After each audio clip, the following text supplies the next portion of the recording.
What's going on, Packer fans? Welcome back to an all-new episode of the Pack a Day podcast. I'm your host, Andy Herman. You can follow me on Twitter at Andy Herman NFL. We are once again co-branded with Packers Wire. Of course, you know my guest. He's the one and only Paul Brettel. You can follow him on Twitter at Paul_Brettel. Paul, not the discussion that we wanted to have on this particular day, going over a disjointed, ugly, frustrating, disappointing, everything else, every other adjective you want to use, Packers lost, but here we are nonetheless. And either way, it is still great chatting with you. How are you doing? I'm doing excellent, Andy. Yes, one of my favorite parts of the week, chatting with you. And I do a instant takeaways article over at Packers Wire right after the game, just kind of my, as it says, instant takeaways to what we saw on the initial viewing. And the first sentence this week was, "What the heck did I just watch?" And I feel like it was that way from a variety of different angles. Obviously, Packers offense, defense, and special teams all had something to do with that. Some of the ref, decisions and all of that went into it had something to do with that. The way that the Giants played, you have a missed field goal, a random Saquon Barkley unforced fumble. You've got a punt that goes off a Giants helmet or back or whatever it was. Like it was bad football all the way around. And as I tweeted out, we all were dumber for watching that game. There was not many positive things that came out of it. Maybe we'll touch on some of them today, but I'll let you kind of go into that a bit further. Not maybe necessarily the what did I just watch, but some of your gut reactions, key takeaways from that game. Yeah, I mean, man, just the mistakes, so many of them too. Like even, beyond like the inaccurate throws or the turnovers, like Patrick Taylor not going out of bounds, Keyshawn Nixon trying to get up after muffing the punt, Anders Carlson, if it wasn't for a fortunate bounce, I guess, like that kickoff would have went out of bounds before the end of the half. Like just literally anything you could think of went wrong for this team getting in their own way. And the Giants in return, they tried to do their best. Like as ugly as this game was, it could have been like down 10 in the final 3 minutes with this game completely out of reach. The punt that hit the Giants player gave the Packers 3 points. The Saquon Barkley fumble that Carrington Valentine was able to return, like those were not plays that the Packers made. Those were things that the Giants did and said, here you go. Here's an opportunity to take the lead or to get back into this game. So just so much went wrong for this team. And as we all saw, and disjointed and all three phases, we always talk about complementary football, and this was the opposite of that. But then as I was thinking about it, I was like, well, it was complimentary. It's just none of it was positive to any degree. So, it was just ugly across the board. I know we'll get into more of the specifics here coming up, but not a ton of good takeaways from what we saw from this team. It's impossible to get into the psyche of a team.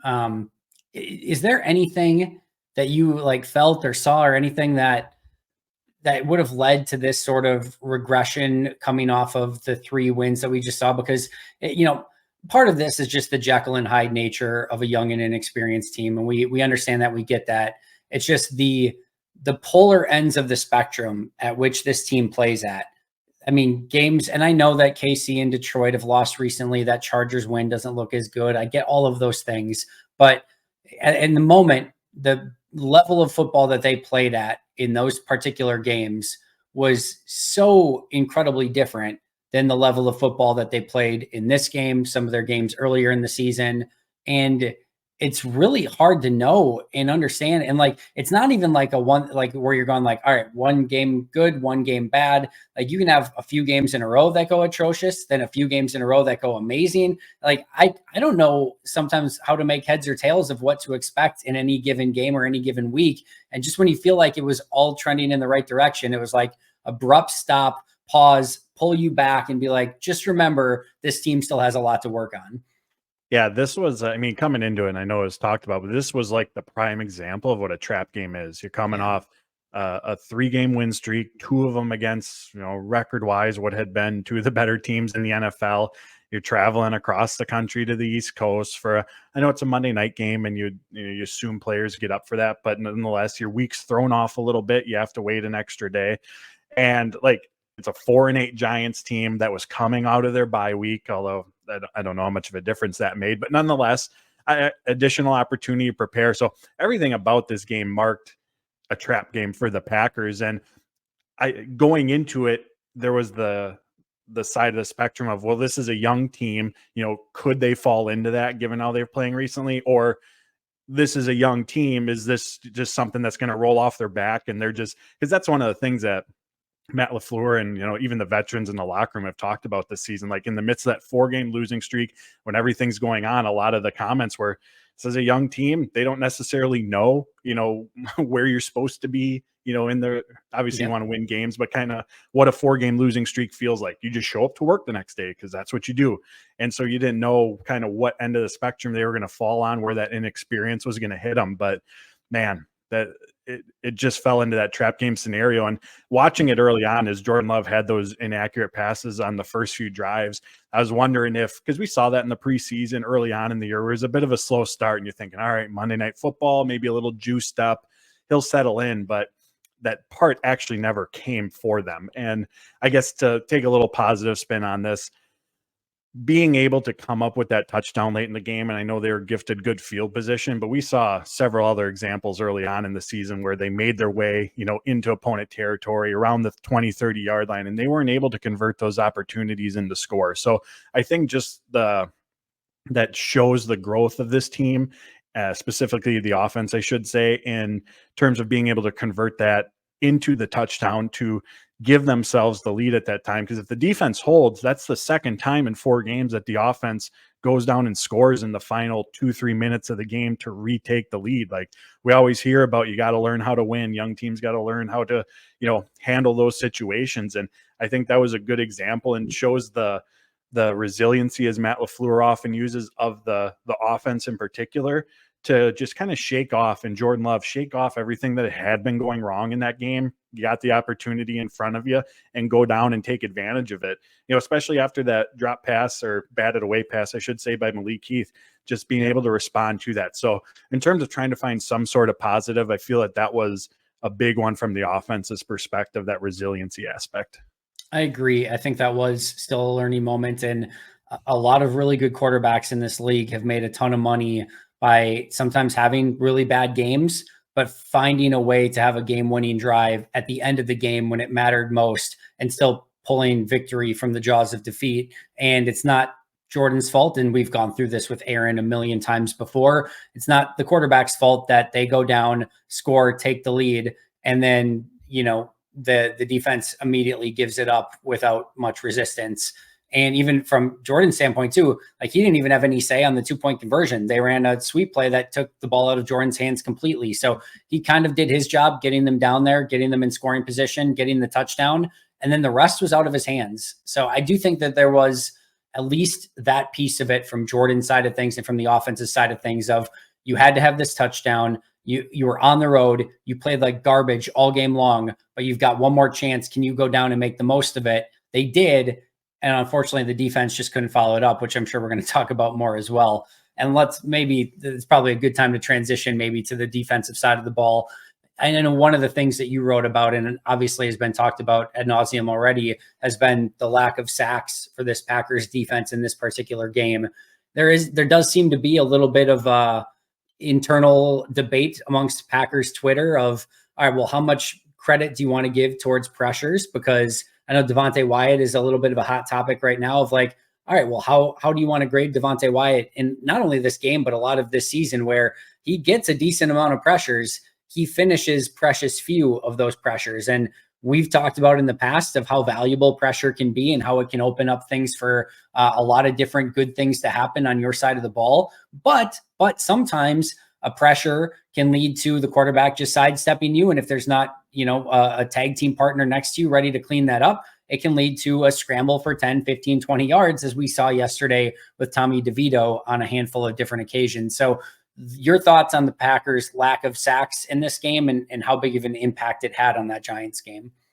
Yeah, I mean, it was massive. I mean, one of the keys to the game was, all right, slow down Saquon Barkley. And really up until the last 2 drives that the Giants had, they did that. Like I think he was averaging under 2.5 yards per rush, like deep into the 4th quarter. And that was the recipe. You slow Saquon Barkley, put him in obvious passing situations. You get the opportunity to go up against the Giants offensive line that has given up the most sacks in the NFL. Pro Football Focus keeps tabs of how many the pressures that turn into sacks. And on 53% of the pressures that get to Tommy DeVito, I know, believe this or not, Packer fans, but 53% of the pressures that get to him turn into sacks. That's the most in the NFL. I think second is like 36%. So it's not even close.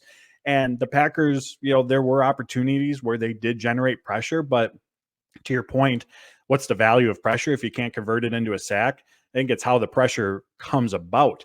They were, Matt LaFleur talked about it, they were flying by him. So yeah, were they in the vicinity? Did they get him off his spot? Yeah, but there are these massive running lanes for him to step up into and just to take off.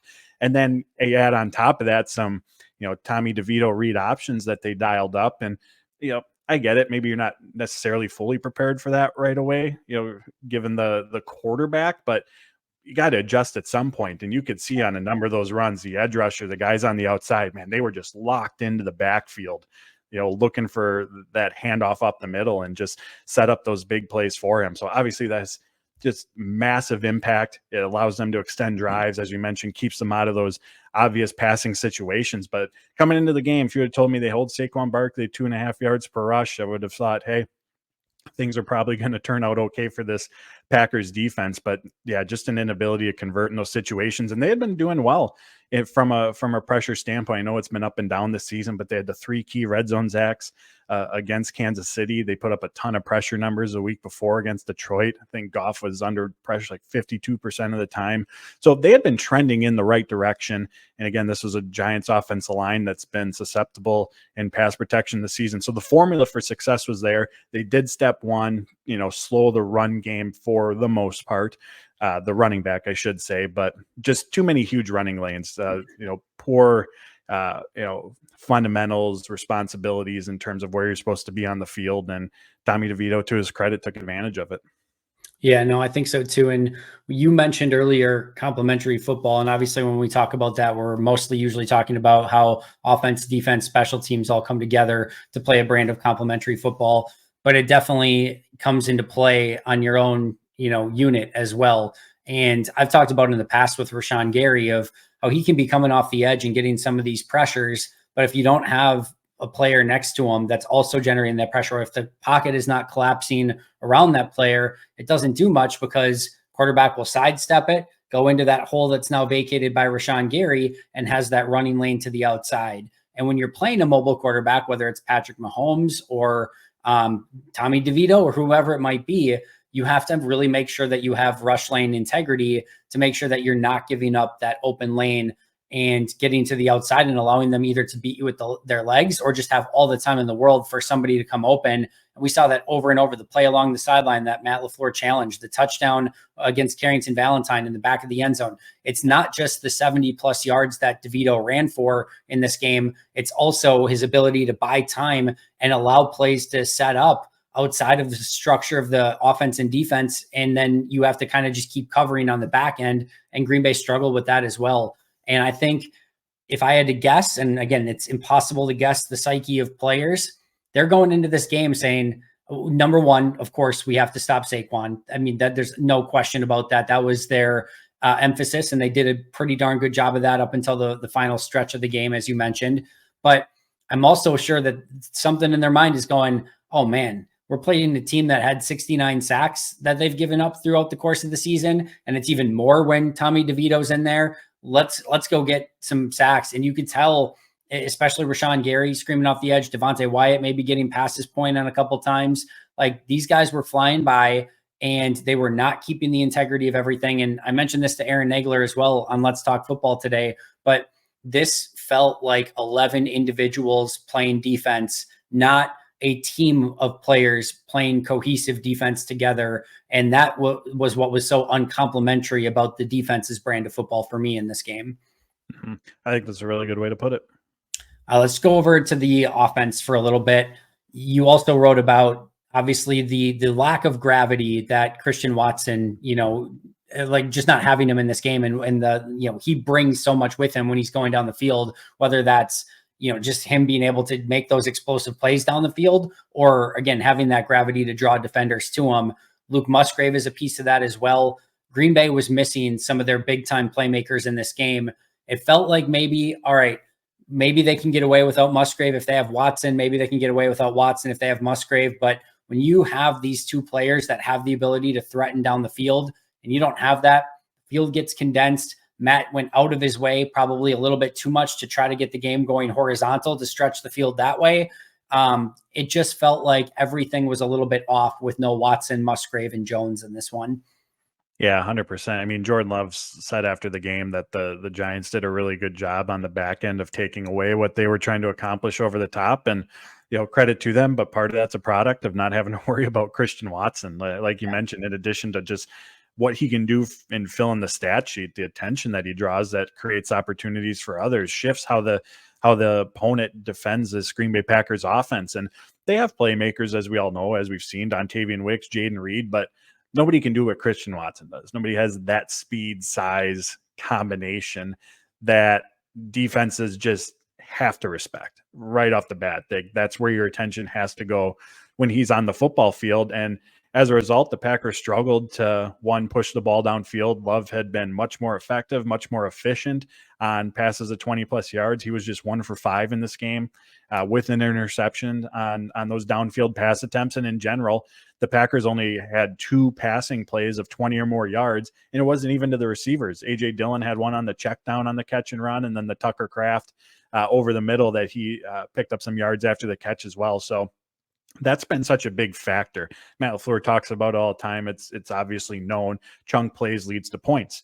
And we look back over the last 5 games when the offense had been rolling, picking up steam. What have they done really well? Picking up chunk plays, and not necessarily all of it coming downfield, but getting the ball to guys in space, creating yards after the catch opportunities, picking up 15, 20, 25 yards at a pop. And obviously it makes it easier to score. It's a tough way to live. We've talked about it on here before, when you have to consistently go 10 plays, 12 plays if you're trying to put points on the board. So Packers lost that element. Again, not just the downfield aspect, but the ability to create chunk plays in this game. And that's a tough way to live. And not all of that is, of course, from Christian Watson's absence. There's a multitude of, errors, issues elsewhere within this offense, but that it's not a coincidence either. That absolutely was a factor in the offense's performance. Yeah, it definitely felt that way. It felt like they missed their playmakers. It felt like it condensed the defense, down on everything Green Bay was trying to do, and just made everything so much more complicated, which we'll get into breaking down this game a little bit more towards the end. But I kind of want to pivot there a little bit, because there's obviously even more concern over the weapons that will be available to Jordan Love this weekend. And the Giants, I think, did a really great job of sort of putting a blueprint together of, if they don't have Musgrave and Watson and those guys, well, this is exactly what you can do. And it's going to be really hard for Green Bay to continue to move down the field with everything so condensed. And now you've got Todd Bowles, who's a very good defensive mind in Tampa Bay. And you've potentially got no Christian. We don't know any of this at this point. Obviously, we don't have the injury report or anything like that, but potentially no Christian Watson, potentially no Jaden Reed if he did in fact suffer a concussion and he's in protocol and can't get out of it in time. Potentially no Dontavian Wicks. Probably, no Luke Musgrave. I think we know that one. We'll see what happens with Aaron Jones. Like, this could be an offense that is made up of A.J. Dillon, Tucker Kraft, Malik Heath, Romeo Doubs and Samori Toure is probably your top playmakers. And man, does that change things massively. You could tell when, their emphasis with Musgrave and Jones and Watson out was Jaden Reed. Now they might not have Jaden Reed. You could tell they were getting Dontavian Wicks involved. Now they might not have Dontavian Wicks. Like, this could be a massively challenging game offensively for Jordan Love in this offense. Yeah, I mean, if they're without those 3, we just talked about the impact of not having Watson in terms of the deep passing game. Like, if you're the Buccaneers and it's Romeo Doubs, Malik Heath, Samori Toure, obviously no offense to any of them, but in terms of a deep threat, like, who are you concerned about? Like, you're just going to shrink the field. You're going to, and it's going to take away the run game, make the Packers one-dimensional. It's just going to make everything so much more challenging. It's going to, if that is how things end up playing out this week, it's going to take a masterful play calling for performance from Matt LaFleur, Jordan Love, from an execution standpoint as the quarterback, and the run game is going to have to get going. Like, there is if that's who they're down to at the receiver position in this run game, if they don't have it to lean on, and as we just talked about, that admittedly might be tougher if they're already shrinking the field, but becoming one dimensional with that shorthanded at receiver, lacking those type of playmakers that you've had in those key situations. I mean, it's at this time difficult to see how success can happen for this offense without that element. The run game's been getting a little bit better as of late, but that's a heavy weight to put on the shoulders of that unit. I tell you who they should be afraid of, Bo Melton. It's Bo Melton season this Sunday potentially. No, it's going to be really interesting to see the type of plan that Matt LaFleur puts together. And obviously, we don't want to jump to any conclusions. We don't want to limit anyone. Maybe Christian Watson can make his way back. Maybe Jaden Reed will get out of concussion protocol in time. Maybe Dontavian Wicks' ankle felt a lot better today than it did when he said it was effed after the game. Well, we don't know at this point, but a lot of those things not necessarily trending in the right direction. And even if any of them do come back, you have to wonder, how effective can they be? Are they still going to have that explosive playmaking ability? How many snaps can they go? So there's going to be a lot of that goes into it this week. And Matt and company have a ton of challenges ahead of them specifically for that reason. All right, let's stick with the offense here. While they did lack some of those weapons and they didn't have Aaron Jones again, you mentioned, and you've kind of been talking about and writing about how there have been some positives in the running game. So I want you to kind of, or if possible, touch base on that a little bit, because I do think that's a potential big takeaway for this team. Yeah, they've been slowly picking up steam, over the last month when their success has taken place. And watching that game unfold last night live before rewatching it, my initial thought was I thought there were more opportunities for in between tackle runs. This was a Giants defense that is allowing almost 5 yards per carry this season, which of course ranks near the bottom of the NFL. And as we've seen from this Packers run game, it's not as if it was dominant by any means. I think A.J. Dillon averaged 3.5 yards per rush. Patrick Taylor found more success at 7, but he only had four carries. But as we've talked about, as we've seen, I think the Chiefs game is a prime example of this. Run game doesn't have to rip off those chunk runs to be super effective. They were generating positive plays, staying even with the stick, sometimes getting ahead of it, because this game kind of went back to what we saw during that 4-game losing streak when the Packers fell behind the sticks against the Giants. Like, that's when things really, really became hard for this offense, and the run game helped keep them out of those situations. And as you mentioned, I wrote about it at Packers Wire, and I asked Matt LaFleur about it today in terms of what he thought from an execution standpoint. He said they were able to get some things going downhill, running between the tackles. Offensive line was able to generate some push in that regard. And he admitted there was opportunities for them to get A.J. Dillon, Patrick Taylor in that regard involved more than what they did. Especially, we all know the benefits that can come from leaning on the run game. Giants have struggled against it. But when your offense is struggling, take some of the playmaking burden off of them. Like, even on that final touchdown drive to Malik Heath, 1st and goal from the 9. Not going to lie, I was a little surprised that there wasn't a run play mixed in to start that drive off, just because, again, they had been getting 3, 4, 5 yards a pop. You do that once, you're inside the 5-yard line, and that's already such a condensed part, or it is a condensed part of the field. It's already innately more difficult to move the ball through the air inside the red zone, that for an offense that was struggling to do so. That was just kind of my initial gut reaction to that drive being in the red zone. Ultimately, it didn't matter. They have scored a touchdown anyways. But I think that opportunity early on and throughout the game to get those guys more involved could have helped taken the burden off of the passing game. And like you said, they trying to get Jaden Reed in the mix. And it's not as if they abandoned the run or didn't run, including Reed. They still had 23 attempts. It was still a big part of the game. But again, just how the game unfolded, the Giants' struggles against the run this season, I thought there was more opportunities for it. I thought so too. I thought even on some of the runs they did call, there was an opportunity there for some extra yardage as well that they didn't always hit on. I think it's something that they're going to have to continue to work on. I do think, and listen, the offense overall of all 3 phases is still probably the least of Green Bay's concerns right now. They're 10th in DVOA. Defense and special teams are 28th. It's not even remotely close at the moment.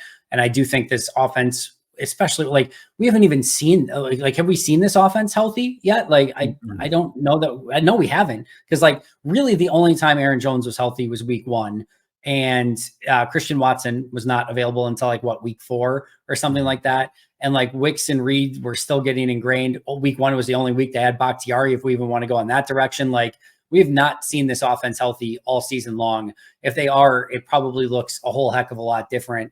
And I know every team's fighting injuries, but I mean, I do think there's going to have to come a time and a place. We're not necessarily even talking about this year, but where when you have a team like this, where you're facing the New York Giants, who aren't just very good against the run, I would love if at some point it doesn't have to be such a gimmicky offense where you have to lean on a bunch of tosses, jet sweeps, end arounds, reverses, double reverse flea flickers. Like, can you just line up against a bad football team that plays bad defense, that gives up almost, like a really bad average in the running game, and just say, we're going to run through your face? And again, I know that that's not necessarily the way that they've done things. And I do think they're still trying to improve that run game. But at some point, you look at the teams that are having a ton of success, they're finding ways to run the football, specifically between the tackles, and saying to some extent, hey, you're not going to be able to stop that version of it. And it's not an easy thing to do in the NFL. I get that, but I do think they're going to have to find a way to just attack that area a little bit better. But we have, as you mentioned, seen these sort of incremental increases, I think, over the course of the season. Yeah, that gimmicky stuff that you mentioned, there's a double-edged sword. There's the, well, we can't get our regular quote unquote offense going. Let's try to catch them off guard. But on the other side of that, it's, well, you're not executing on kind of the basics, the core concepts of what your offense is. So asking these guys to put more on their plate, to take on different roles for, rather than, maybe 3 or 4 blocks needing to take place perfectly for the play to be positive. Now we're asking for 7 or 8. Like, there's that double-edged sword to it. And one of the other aspects that was different about this game was the play action. Jordan Love was very efficient on it again, but in terms of usage, during the 5-game stretch where they were 4-1, Love was using play action, or the offense was, about 33% of the time.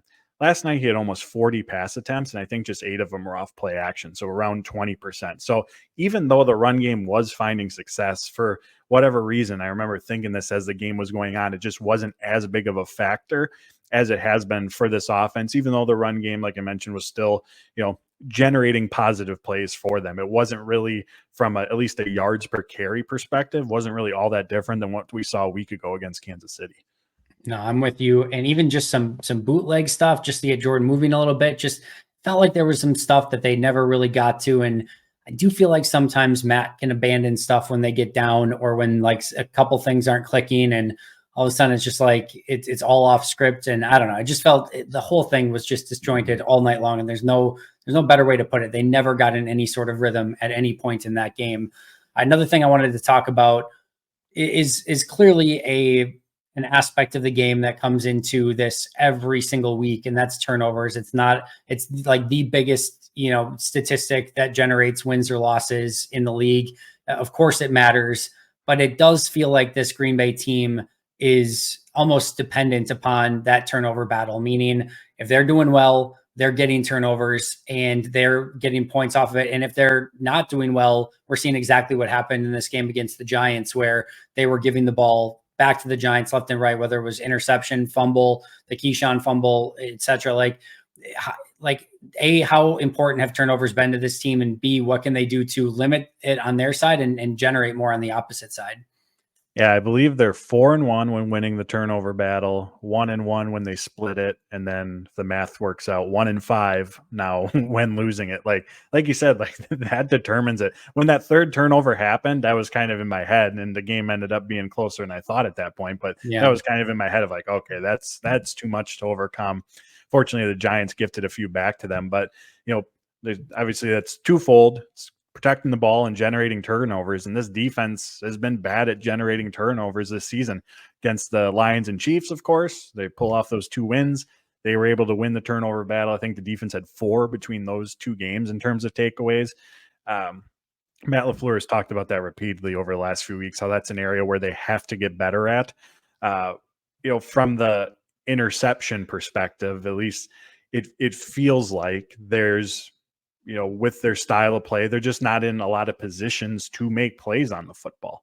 With that more softer approach where you're trying to keep everything in front of you, it's tough to be there to make contested plays on it. So I do think that that's a factor in terms of what we're seeing from a turnover perspective. And then fumbles, I mean, that's just, to a degree, got to put yourself in the right, or you absolutely got to put yourself in the right position, make a play on the ball. But from the offense, it's just part of the growing pains that they've experienced this season. And of course, when they were playing well over the last 5 games, Jordan Love was taking care of it, keeping the ball out of harm's way. And that was just one of the, I assume to a degree we got to give, or I know to a degree we got to give credit to Wink Martindale and that defense, because right out the gate, it wasn't like there was this, the offense settled in, the Giants made adjustments and that kind of caught them off guard. It was like right out the get-go. Like Love looked uncomfortable, looked indecisive, and referencing back to the Giants coming off that bye week, they're going to throw new things, different things at this offense. And I just wonder if that ended up playing a really big aspect early on in this game in terms of not allowing them to get into a rhythm, Love feeling uncomfortable from the get-go. It leads to the accuracy issues, the indecisiveness that just caught this whole offense off guard. And then that just snowballs into what ended up being some of those turnover opportunities for the New York Giants. Because we talked about that in the early portion of the season with such a young team. Like, how do you counter adjustments? That was something they had to work through. If you've never seen something before, you've never seen something before. And in recent weeks, they've become, much more adept at making those adjustments, being comfortable with, the playbook. There's Aaron Rodgers always referenced it. There's a playbook on paper and there's what actually takes place on the field. Of course, what route you have to run, but how's the defense defending you? Where's your teammates on the field? Are they being more physical? Is there more space? Like, that was the part that these receivers and pass catchers had gotten much more comfortable with during this stretch of success that they've had. And I just wonder if what Wink Martindale threw at them, the different looks, the disguises, if that just really caught them off guard from the get-go, and that just kind of set the course, the tempo for the rest of the game from the offense passing game. It definitely felt that way. As I mentioned, Green Bay never got in a rhythm all game long. And credit the Giants. They have a very smart defensive coordinator, and they had an extra week to prepare, and they were well prepared in that game. And they got Green Bay off rhythm from the get-go. And like I said, Green Bay never got it back. So they're going to have to learn from that and figure it out moving forward. Because like I said, I'm sure Tampa is going to be looking at that tape and saying, all right, what are some key concepts that the Giants did that we can kind of copy and paste going into this Sunday's matchup? Before we get there, just to kind of in general, we've seen now, again, this Jekyll and Hyde team, you don't know what you're going to get any given week. I'm feeling positive about the fact that they've gone through a 4-game losing streak and they bounced back from that already. One bad game. I'm hoping that it doesn't take 4 games of losing to bounce back this time, that they can bounce back a little bit quicker, just like they did against Pittsburgh. They lose against Pittsburgh and they go on to win 3 straight right after that. What does Green Bay need to do just in general to kind of bounce back in these remaining 4 games?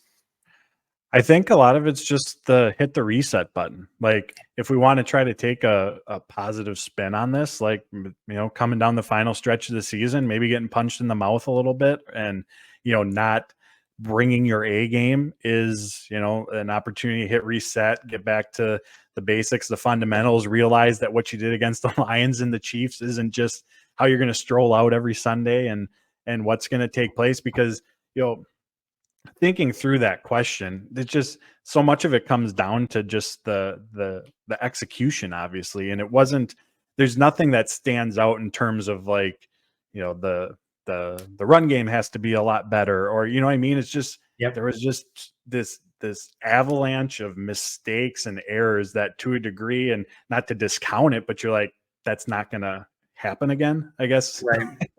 Thinking along those lines, hopefully, right. Don't mean to throw a jinx out there, but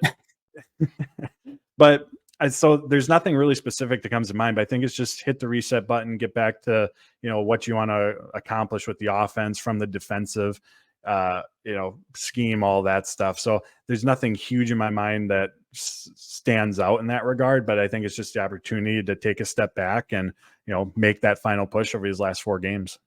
Yeah, I'm hopeful that a home game this week will be kind of just what they need, just kind of get back into a rhythm, hopefully have that home crowd behind them. Not expecting a huge contingent of Tampa Bay fans. We'll see if maybe that I'm proven wrong, but I don't think I'm going to be. So hopefully just kind of getting back to some home cooking and they can get back to what they did really well against Kansas City, Detroit, and during that 3-game win streak. That brings us to Packers Bucks. Just kind of quick. No, we don't have to go too far into detail. We're still relatively early in the week, but anything that you're kind of looking for from a matchup standpoint or anything you want to see from Green Bay this week? I think just the offensive line where I'm going to have my attention. This is another blitz heavy opponent. Feel kind of repetitive at this point because they faced a lot of them in recent weeks. Chargers, Chiefs, Giants, but just how the offensive line continues to hold up in that regard. We just talked about Wink Martindale threw quite a few blitzes at this Packers offense, and for the most part, they were able to hold their own, give Love the time that he needed. I think in general, just the kind of overall uncomfortability that was there from him, I think led to some, or less success, or did lead to less success than what we saw against the Chiefs. But just how they handle that blitz up front, I think is going to be obviously really important, giving Love the time that he needs in the pocket, being able to find some success in the run game, and just being able to find that rhythm that eluded them against the Giants. This will be Baker Mayfield's third consecutive trip in December to Lambeau Field, all with different teams. 2 years ago at the Browns, he went 21 of 36, 222 yards, 2 touchdowns, 4 interceptions, was sacked 5 times. Last year with the Rams, 12 of 21, 1 interception, 1 touchdown, was also sacked 5 times. Green Bay hopefully can get back on the right side of taking the ball away and getting some of those pressures and turning them into sacks against Baker Mayfield, who has not had a fun time in December at Lambeau Field. So hopefully that can be something that kind of gets Green Bay back on track from a defensive side of things. Last but not least, a couple of transactions from Tuesday. I think the big one, obviously a couple of practice squad moves, but the big one, they released Caillou Blue-Kelly, which isn't exactly a huge shock, nor is it like anything that changes anything for Green Bay, but it does potentially open up that roster spot for Eric Stokes moving forward. Thoughts on any of the transactions? Yeah, I mean, that has to be what the move was made for, because I think Tuesday the 19th is the 3-week mark for Eric Stokes. So he has to be put back on the 53-man roster in the next week. He was a full participant all 3 days in practice last week, was listed as questionable. So have to think he's really, really close to being back and available for the Packers. And then they added the receiver to the practice squad just to build the depth. We went through it at the start, not that Pitts is going to come in and play on Sunday, but if you're going to be without Reed, Watson, Wicks potentially in practice this week, you need an additional body at a minimum to have enough players to get through a practice. And then if you're going to have Bo Melton, potentially Grant DeBose taking on larger roles, he just gives you some added cushion on the practice squad there. Bo Melton and Grant DuBose breakout week. I'm excited for it. Paul, amazing stuff as always. Tell everyone where we can follow you on social and find your amazing work. Appreciate it, Andy. You can follow me on Twitter at Paul_Brettel. You can find all my work over at Packers Wire, and hit subscribe over on YouTube, Paul Brettel.